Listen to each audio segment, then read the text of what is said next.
우리가 지금 사순절 기간을 지금 둘째 주를 맞이하고 있습니다. 우리가 사순절 그리고 예수님께서 이 땅에 고난을 당하시고 또 마지막 부활절을 통해서 절정기를 이루시면서 우리에게 구원이라고 하는 어마어마한 그런 중요한 것을 허락하셨던 그 기간 또한 우리가 이 기간을 통해서 기념하는 그런 절기로 보시면 좋겠습니다. 그래서 우리가 매년 우리가 1년 동안 우리의 신앙이 한결같이 너무 성령으로 충만해서 좋으면 얼마나 좋겠습니까? 때로는 우리가 그죠? 마치 롤러코스터처럼 우리의 신앙 또한 뭐 좋을 때가 있고 또 막 신앙이 바닥을 칠 때도 있습니다. 이번 사순절 기간을 통해서 우리의 다시 신앙을 조금 회복하는 그런 시간으로 저와 여러분이 함께 했으면 좋겠습니다. 제가 사순절에 대해서 지난주에 잠깐 언급을 드렸고요. 그러면 과연 우리가 사순절을 어떻게 보내야 될까라는 것 중에 뭐 많은 요소들이 있습니다. 또 많은 방법들이 있어요. 그렇지만 정말 중요한 것은 우리의 신앙을 이게 나의 신앙을 어떻게 하면 회복할 수 있을까에 초점을 좀 맞추면 좋겠습니다. 누군가에게는 기도가 필요하기 때문에 기도를 더 많이 할 수 있고요. 누군가에게는 뭐 잠시 성경을 많이 읽지 못해서 성경을 읽는 걸로 아니면 성경을 필사하는 걸로 사순절 기간 동안 자신의 신앙을 회복할 수도 있습니다. 혹 누구는 남을 더 도와주고 그런 일로 섬김으로써 이 기간을 잘 보낼 수도 있습니다. 왜 우리가 이렇게 보내야 될까? 그것은 우리의 모범이 되신 예수님이 우리에게 이렇게 보여주셨다라는 것이 성경을 통해서 우리가 많이 알 수 있고 볼 수 있기 때문입니다. 그래서 우리 또한 예수님의 그 뒤를 따라가는 자로서 마땅히 해야 되지 않을까 저는 그렇게 생각해 봅니다. 그래서 제가 여러분에게 숙제를 내드리는 건 아니지만 각자가 그래도 이번 기간 사순절 기간과 부활절 기간을 통해서 나의 신앙을 다시 재조명해보고 또 올 한 해를 어떻게 보낼까 한번 곰곰이 또 생각을 한번 해보는 그런 시간이 됐으면 좋겠습니다. 오늘은 우리가 예수님의 지난주는 예수님께서 사탄에게 광야에 가서 40일간 금식하시면서 시험을 당했던 그것을 첫 번째 주일의 설교로 제가 지난주에 여러분과 나눴습니다. 이번 주는 그죠? 예수님이 어떤 분이신가에 대해서 조금 나눠볼까 합니다. 오늘 참 마태복음 17장의 내용은 우리가 좀 생뚱맞다라고 생각할 수도 있어요. 마태복음 16장에는 어떤 얘기가 나오는가 하면 예수님께서 제자들과 함께 가이사라 필리포라고 하는 그곳에서 뒤에 많은 우상들 뒤에서 물어보는 거죠. 너희는 나를 누구로 아느냐? 그때 베드로가 뭐라고 대답했죠? 시작. 잘하셨습니다. 그렇다면 어떻습니까? 베드로와 더불어서 제자들은 예수님을 어떤 분으로 보셨다고요? 하나님의 아들이시고 하나님이신 그 분, 우리가 섬겨야 되는 그리고 우리가 그 분의 길을 따라가야 되는 그런 분으로 그들이 생각했던 거죠. 그리고 나서 6일이라고 하는 시간이 지났어요. 오늘 17장 1절에 보면 엿새가 지났다고 얘기되죠. 그래서 예수님께서 자신의 제자들, 베드로, 그죠? 요한, 그리고 야고보를 데리고 이제 산에 가게 되셨습니다. 아마 이것은 꿈은 아니고요. 환상도 아닌 겁니다. 그래서 우리가 마태복음 17장을 해석할 때 좀 어려워할 수 있어요. 뭐 꿈이나 환상으로 나오면 참 좋죠. 하나님께서 보여주시고. 근데 이 마태복음 17장은 꿈도 아니고 환상도 아닙니다. 예수님의 원래의 모습을 이 제자들에게 보여주신 거죠. 저는 이렇게 생각합니다. 예수님께서 가이사라 필리포에 베드로에게 물어봤을 때 대표죠. 근데 그들이 예수님을 진정으로 믿고 의지하며 자신이 가야 될 그런 예수님을 함께 하고 있는 하나님의 아들이시다. 라는 그런 고백. 물론 자신의 생각이 아니라 하나님께서 그런 생각을 주셔서 말했다라고 하지만 어쨌든 베드로와 비롯한 제자들은 그런 예수님을 따르기로 결정한 거죠. 저는 이 마태복음 17장에서 예수님께서 그 중에 베드로와 야고보와 요한을 데리고 그들에게 나는 이런 사람이야 라는 것을 보여주시고 또 그곳에서 정말 성부 하나님의 음성까지도 들려주시는 놀라운 그런 영광이 함께하고 있다라는 겁니다. 예수님을 여러분은 어떻게 판단하십니까? 예수님을 여러분은 어떻게 여러분의 머릿속에 이미지화해서 예수님을 믿으십니까? 그냥 예수님은 그냥 다 모르겠고 그냥 나를 구원해 주신다고 하니까 그냥 믿는 겁니다. 이렇게 답하는 사람도 있을 거예요. 근데 우리가 조금 더 예수님을 알아가고 예수님을 깨달아지려고 하면 예수님이 과연 나에게 어떤 존재일까를 먼저 우리가 생각해 봐야 돼요. 세상에서 철학이라고 하는 학문이 있죠. 여러분은 어떻게 생각하십니까? 철학이 꼭 필요합니까? 아니면 쓰잘데기 없습니까? 누구는 쓰잘데기 없다라고 합니다. 근데 혹 누구는 필요하다라고 해요. 꼭 필요하다. 좀 의견이 달리죠. 물론 그 사람의 생각과 판단에 따라서 달라지긴 하지만 제 생각은 철학은 신학과 더불어서 꼭 필요한 존재 중에 하나입니다. 왜 그럴까요? 우리 속에 있는 우리의 생각, 사고를 다시 한 번 더 두드러지게 만들 수 있는 게 바로 철학입니다. 철학의 그 명제, 그죠? 어렵죠? 과연 그걸 가지고 꼭 생각해야 되나? 세상에 살기 바빠 죽겠는데, 일하기 힘든데, 나는 누구인가? 뭐, 이런 철학적인 명제를 드러내고, 우리가 생각을 왜 해야 되지? 라고 할 수도 있어요. 그런데 저는 이게 왜 필요한가 하면, 우리의 정체성이 이것이 필요하기 때문에.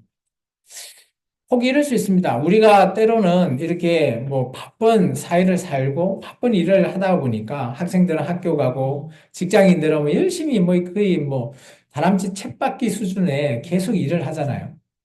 그러니까 시간이 없는 거죠. 그런 생각할 시간도 없어요. 그런데 때로는 이럴 때가 있습니다. 한순간 우리에게, 그죠? 뒤통수를 탁 치는 그런 일이 일어날 수 있습니다. 우울해질 수도 있고요. 무기력해질 수 있고요. 내가 왜 그렇게 하지? 그렇게 나에게 자괴감이 빠질 때도 있습니다. 그럴 때 이 철학적인 논제나 신학적인 질문 꼭 필요하다라는 거죠. 내가 어떤 존재인가가 먼저 필요한 거죠. 오늘 예수님은 마태복음 17장을 통해서 나는 이런 존재야 라는 것을 우리에게 보여주고 있다라는 겁니다. 사랑하는 성도 여러분, 오늘 우리는 예수님의 변화된 모습, 변모 사건을 통해 주님의 사랑과 영광을 깊이 좀 묵상해 보려고 합니다. 변화된 이 산에서 예수님께서 보여주신 그 빛나는 모습이 우리에게 어떤 의미를 담고 있는지 한번 알아보겠습니다. 변화선의 이 사건은 예수님의 제자들에게도 특별한 순간이에요. 잘 한번 생각해 보십시오. 예수님이 제자들 그 어부나 뭐 이런 사람들을 찾아가서 제자를 만들었죠. 그리고 물론 예수님께서 뭐 고치시기도 하고 가르치시기도 하고 뭐 제자들과 함께 어울려서 그죠? 생활을 해 나갑니다. 그것만 해도 기적적으로 고쳐지는 이런 사건을 통해서 와, 이분은 그죠? 메시아야라고 말할 수도 있습니다. 그런데 제자들 입장에서는 그런 예수님이 단순히 나를 위해서, 우리를 위해서 그냥 섬기시는 분으로 끝나는 것이 아니라는 것을 오늘 보여주는 장이 바로 마태복음 17장입니다. 마태복음 17장의 이 모습은 마치 그래서 그들이 상상을 초월하는 그런 모습을 하고 있습니다. 우리 마태복음 17장 2절에 보시면 그들 앞에서 변형되사 그 얼굴이 해같이 빛나며 옷이 빛과 같이 휘어졌다라는 표현이 있습니다. 예수님의 얼굴이 바뀌었다라는 거죠.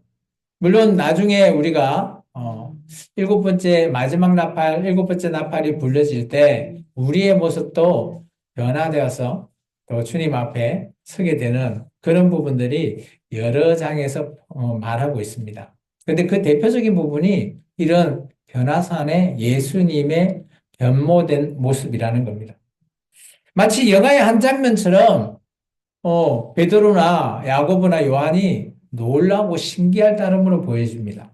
제자들은 그 순간이 경이로웠을 겁니다. 그래서 베드로가 어떻게 얘기하죠? 어, 성경을 먼저 한번 읽어볼까요? 어, 제가 준비를 안 했네요. 보면 사절에 보시면 베드로가 이렇게 얘기합니다. 주여, 우리가 여기 있는 것이 좋사오니. 이 아마 구절을 많이 아실 겁니다. 주님, 여기 있는 게 좋습니다. 그 순간은 그 베드로가 본 예수님의 모습이 어마어마하게, 그죠? 그리고 놀랄 만큼 예수님의 모습이 바뀌어 있다라는 겁니다.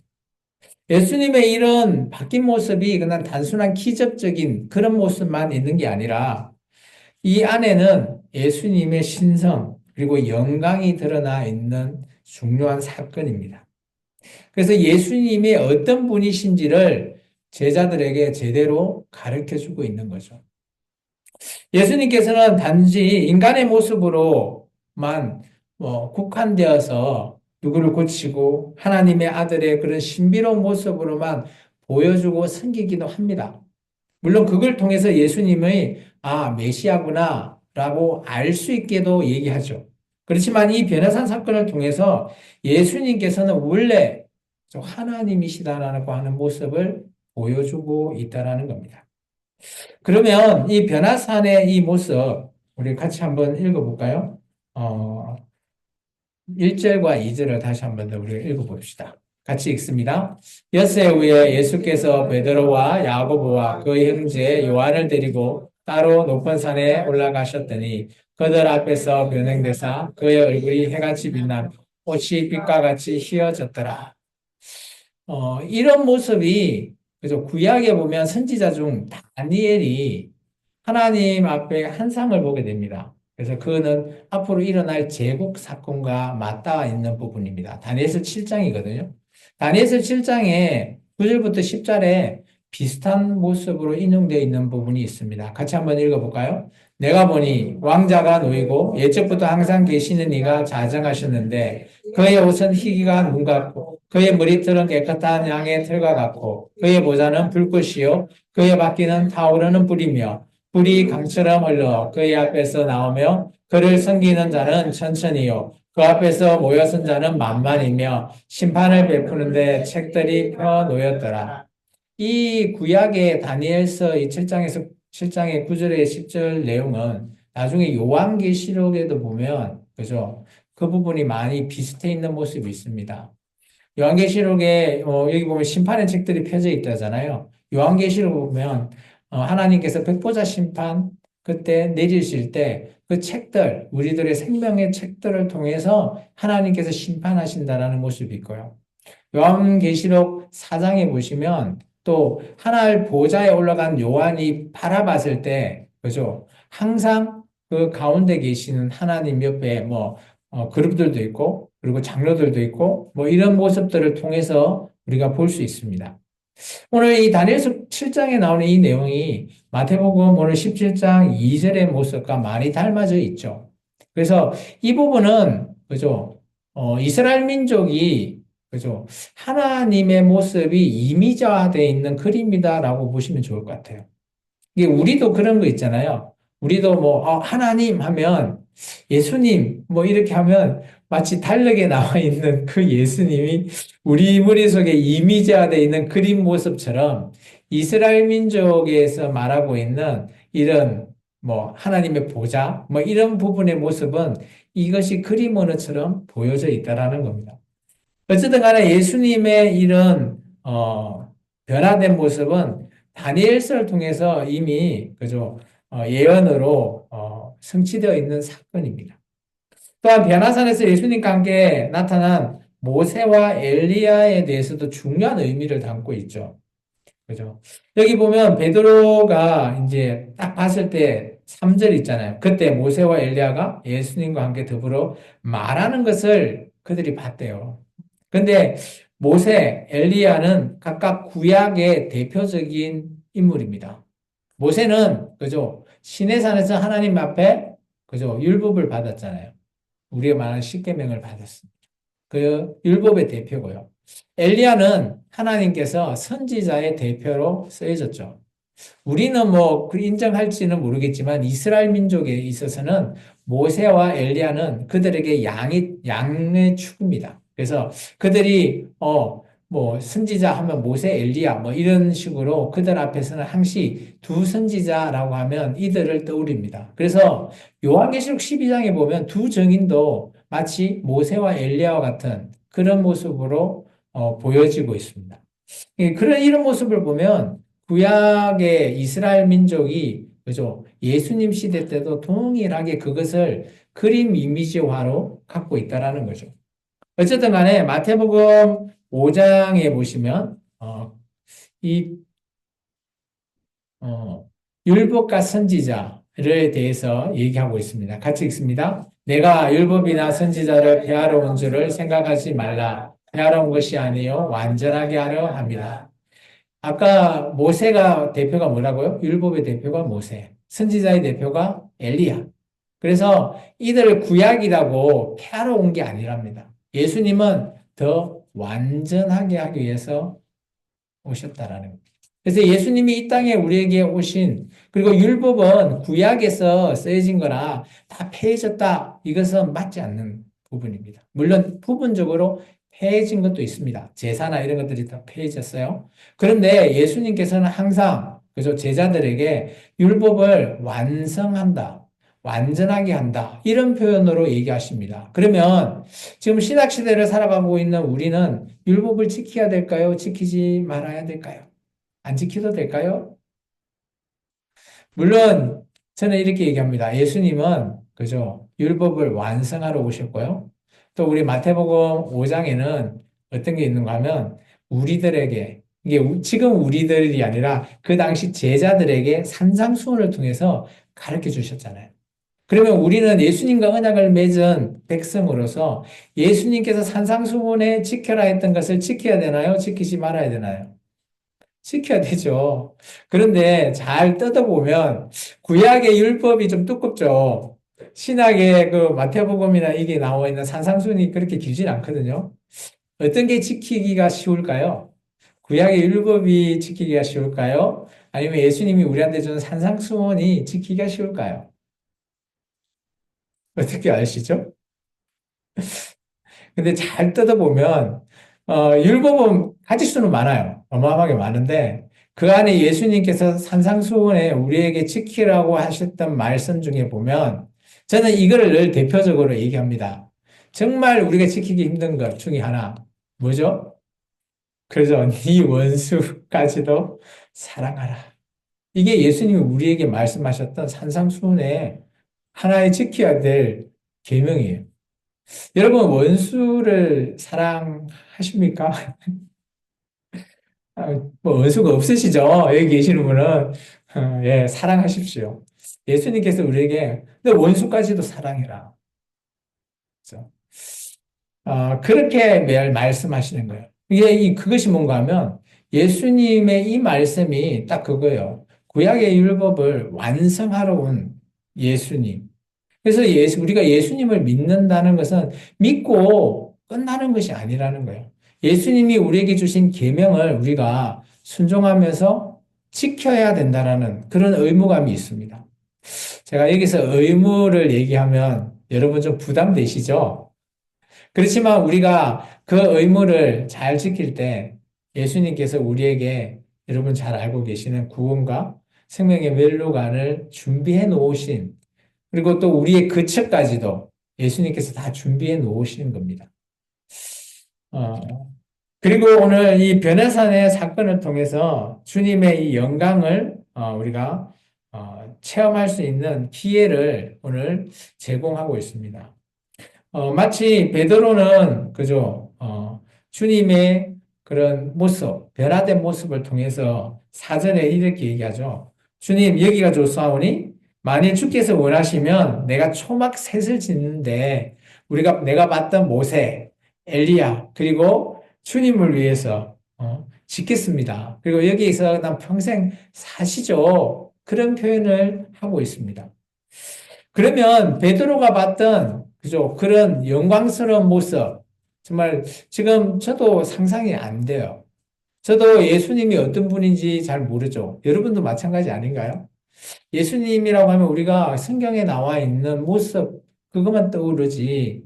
정말 예수님이 어떤 분인지 제대로 우리가 보려면 나중에 우리가 예수님을 만나시면 됩니다. 언젠가는 한 번 만나겠죠?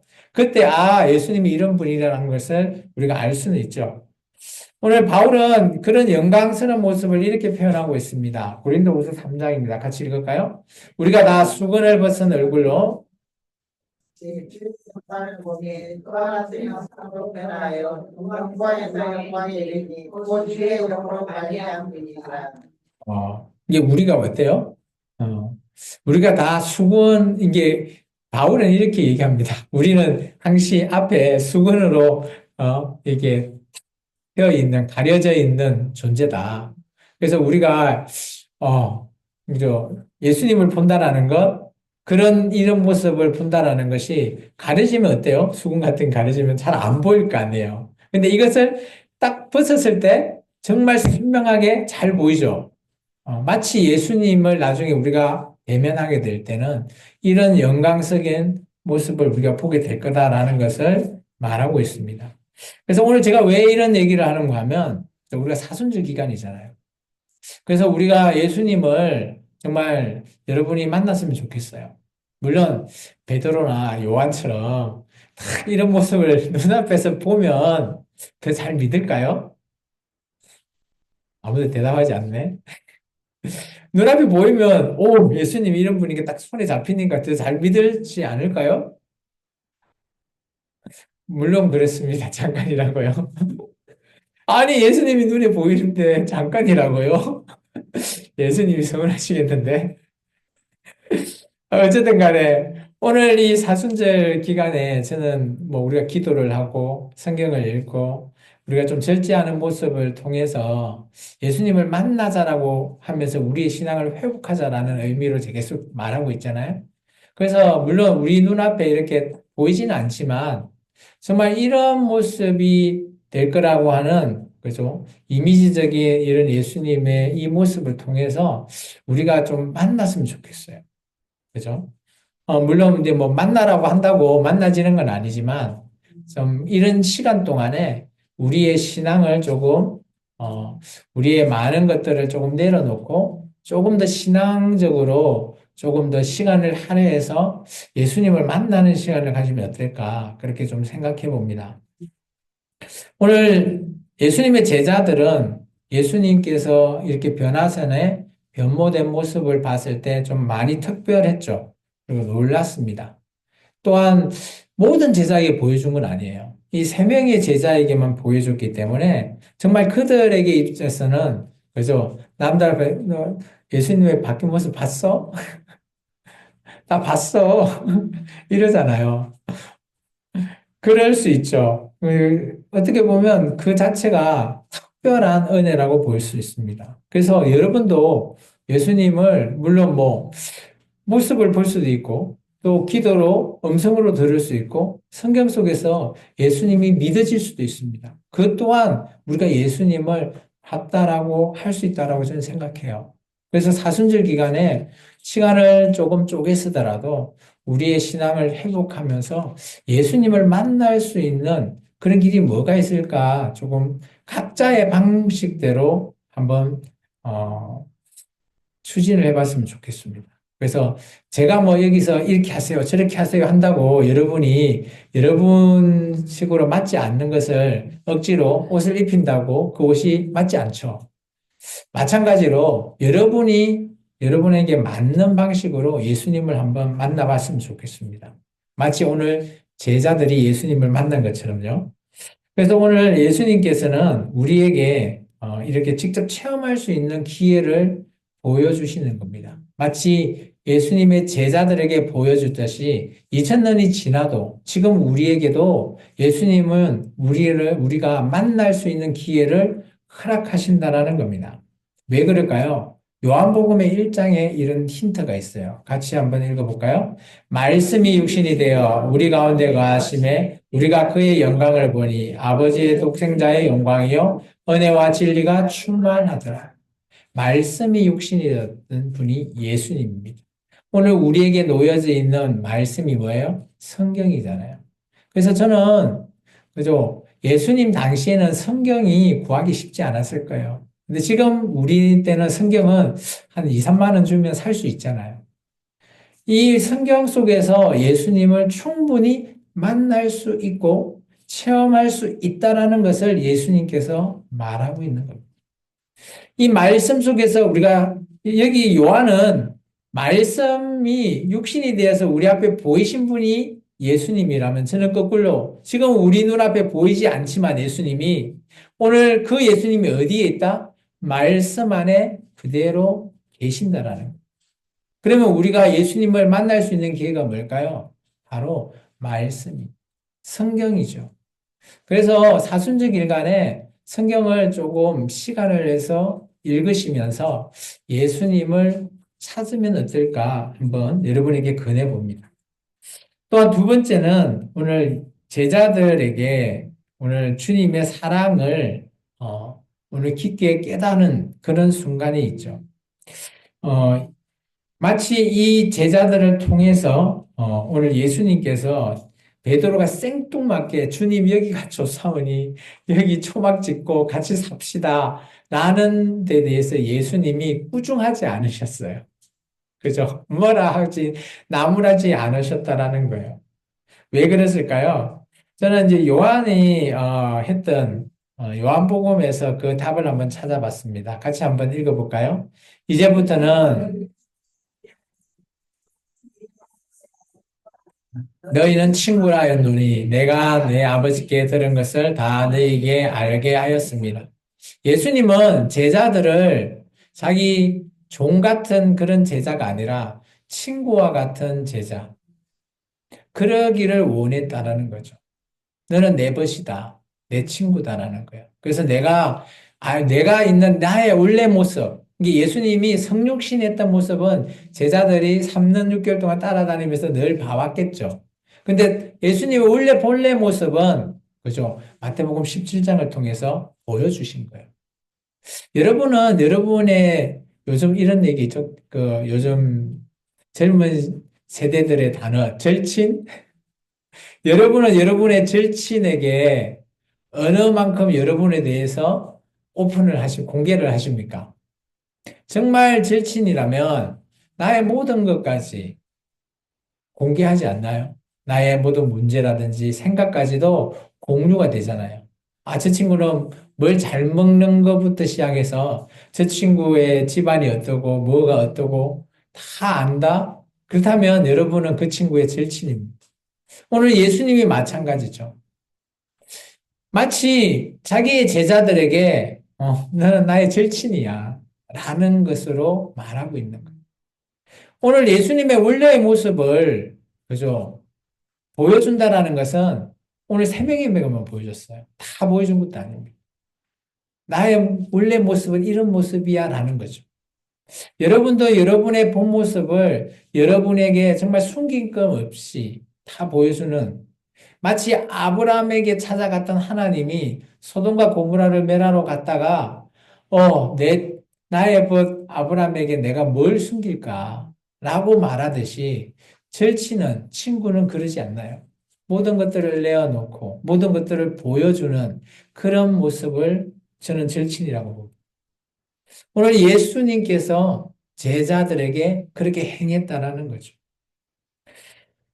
아마 베드로의 반응은 뭐 그런 모습을 통해서라도 더 아마 꾸중 들었을까라고 생각했을 수도 있지만 그러지 않았던 예수님의 그런 부분을 통해서 아마 예수님에 대해서 다시 한번 생각했을 거예요. 6일 전으로 돌아갔겠죠. 6일 전에 베드로가 뭐라고 얘기했다고요? 다시 한번 읽어볼까요? 시몬 베드로가 대답하여 이르시되 예수님을 이렇게 다시 한번 더 떠오르지 않았을까요? 이 사건을 통해서 우리는 주님의 사랑이 정말 얼마나 크고 넓은지를 보여주는 그런 계기라고 저는 보여집니다. 자신의 모든 정체성을 모든 것들을 오픈하고 또 그들에게 그들이 잘못되고 엉뚱한 짓을 하더라도 꾸중하지 않고 그들에게 그런 본래의 모습을 그대로 보여주시는 예수님 모습을 통해서 주님이 얼마나 사랑하고 있는지를 보여주는 거다라고 저는 보여집니다. 이 변화선의 사건은 단순한 그냥 과거에 일어났던 그런 이야기로 끝나는 게 아니라 오늘 우리에게도 큰 의미를 주고 있다라는 겁니다. 주님의 사랑이 정말 영광의 빛이 가득한 그런 본래의 모습을 제자들에게 보여주면서 그들을 감싸고 또 그들을 또 새롭게 하는 큰 계기를 마련해 줬죠. 이 사랑에 대해서 주님은 세상의 빛, 또 우리를 통해서 소금, 이런 것을 산상수훈을 통해서 말하셨듯이 오늘 우리가 그런 예수님을 닮아서 그 모습대로 본받는 소명을 살아가는 그런 길을 우리에게 말하고 있지 않나 저는 생각되어집니다. 사도 요한이 요한일서를 통해서 예수님에 대해서 이렇게 간략하게 정리했습니다. 4장 9절에서 10절입니다. 같이 읽을까요? 하나님의 사랑이 우리에게 이렇게 하나님이 자기의 독생자를 세상에 보내심은 그로 말미암아 우리를 살리려 하심이라. 사랑은 여기 있으니 우리가 하나님을 사랑하는 것이 아니요 하나님이 우리를 사랑하사 우리 죄를 속하기 위하여 화목제물로 그 아들을 보냈습니다. 하나님의 사랑이라는 게 바로 이런 사랑을 얘기합니다. 그 아들 예수님을 이 땅에 보내신 이유, 예수님의 그 정체성. 그래서 하나님께서 이렇게 얘기합니다. 제자들에게, 그죠? 5절이죠, 5절. 우리 마태복음 17장 5절 한번 같이 볼까요? 말할 때 후련히 빛난 구름이 그들을 덮으며 구름 속에서 소리가 나서 이르시되 이는 내 사랑하는 아들이요 내 기뻐하는 자니 너희는 그의 말을 들으라. 하늘에서 예수님을 이렇게 얘기했죠. 내 사랑하는 아들, 내가 기뻐하는 자다. 너희는 그 예수님을 말을 그대로 들으라라고 말했습니다. 이것 또한 놀라운 하나님의 그죠 모습이라는 거죠. 그래서 요한일서 4장에는 하나님, 우리가 말하는 성부 하나님의 사랑은 성자 예수님을 이 땅에 보내신 이유를 또한 말하고 있죠. 그래서 예수님께서 십자가에서 죽으시는 그날까지 오늘 모든 제자들과 함께 하기를 바랐다라는 겁니다. 오늘 우리가 변화선의 이 사건을 통해서 우리가 주님 앞에 어떻게 살아야 될까 그런 정체성을 바울은 이렇게 얘기합니다. 우리가 예수를 믿는다면 우리는 온당 이래야 되지 않을까요? 라고 말하고 있죠. 로마서 12장입니다. 같이 읽을까요? 너희는 이 세대를 본받지 말고 오직 마음을 새롭게 함으로 변화를 받아 하나님의 선하시고 기뻐하시고 온전한 뜻이 무엇인지 분별하도록 해라. 우리의 정체성, 세상의 것에서 찾지 말라라는 겁니다. 우리가 언제나 새롭게 한다라는 것, 변화된다라는 것, 물론 우리의 변화도 있지만 오늘 이 변화산에 변모된 예수님을 봤던 제자들을 통해서 오늘 예수님께서 이 예수님의 온전한 뜻이 무엇인지를 가르쳐 주고 그것을 오늘 바울은 우리에게 얘기하죠. 우리 또한 마찬가지라는 거죠. 그런 예수님의 그 모습을 우리가 성경을 통해서 봤다면 오늘 우리도 이 세상을 통해서 찾거나 본받거나 하지 말라라는 거예요. 그럼 어디서 우리가 찾아야 되냐? 성경을 기준으로 해서 분별하라는 겁니다. 그래서 제가 여러분에게 누누이 얘기하지만 우리가 어떤 문제나 어려운 일이 있을 때 성경에서 한번 답을 찾아보십시오 라고 제가 많이 권유를 하죠. 그를 통해서 오늘 바울도 이렇게 말했습니다. 그리고 오늘 우리가 예수님께서 오늘 음, 잠시만요. 제가 어디까지 했죠? 12절까지 했죠? 막 하다 보니까 시간이 쭉쭉 가버렸네요. 이제 말씀을 조금 그냥 좀 정리를 할까 합니다. 오늘 이 변화산의 이 사건을 통해서 오늘 예수님께서 우리에게 사명을 줬다라고 하면 저는 마태복음의 산상수훈 중에 대표적인 우리가 잘 알고 있는 빛과 소금의 존재가 아닐까 생각됩니다. 한번 같이 읽어볼까요? 너희는 세상의 빛이라 산에 있는 동네가 숨겨지지 못할 것이요. 등경 위에 두나니 이름으로 집안 모든 사람에게 비치느니라. 이같이 너희 빛이 사람 앞에 비치게 하여 그들로 너희 착한 행실을 보고 하늘에 계신 너희 아버지께 영광을 돌리게 하라. 아멘. 오늘 우리의 정체성은 정말 예수님께서 이 산상수훈을 통해서 빛의 존재, 소금의 존재를 통해서 그죠? 하나님께 영광을 돌릴 수 있는 너희가 되라라고 하는 말에서 제가 오늘 여러분과 이 영광의 빛이 가득한 주님의 사랑이라고 하는 제목을 통해서 한번 알아봤습니다. 여러분 어떻습니까? 오늘 이 말씀을 통해서 여러분이 다시 한번 더 사순절 기간 동안에 예수님을 찾거나 만나볼 의향이 있으십니까? 많이 대답하지 않으시네. 의향이 별로 없으신가요?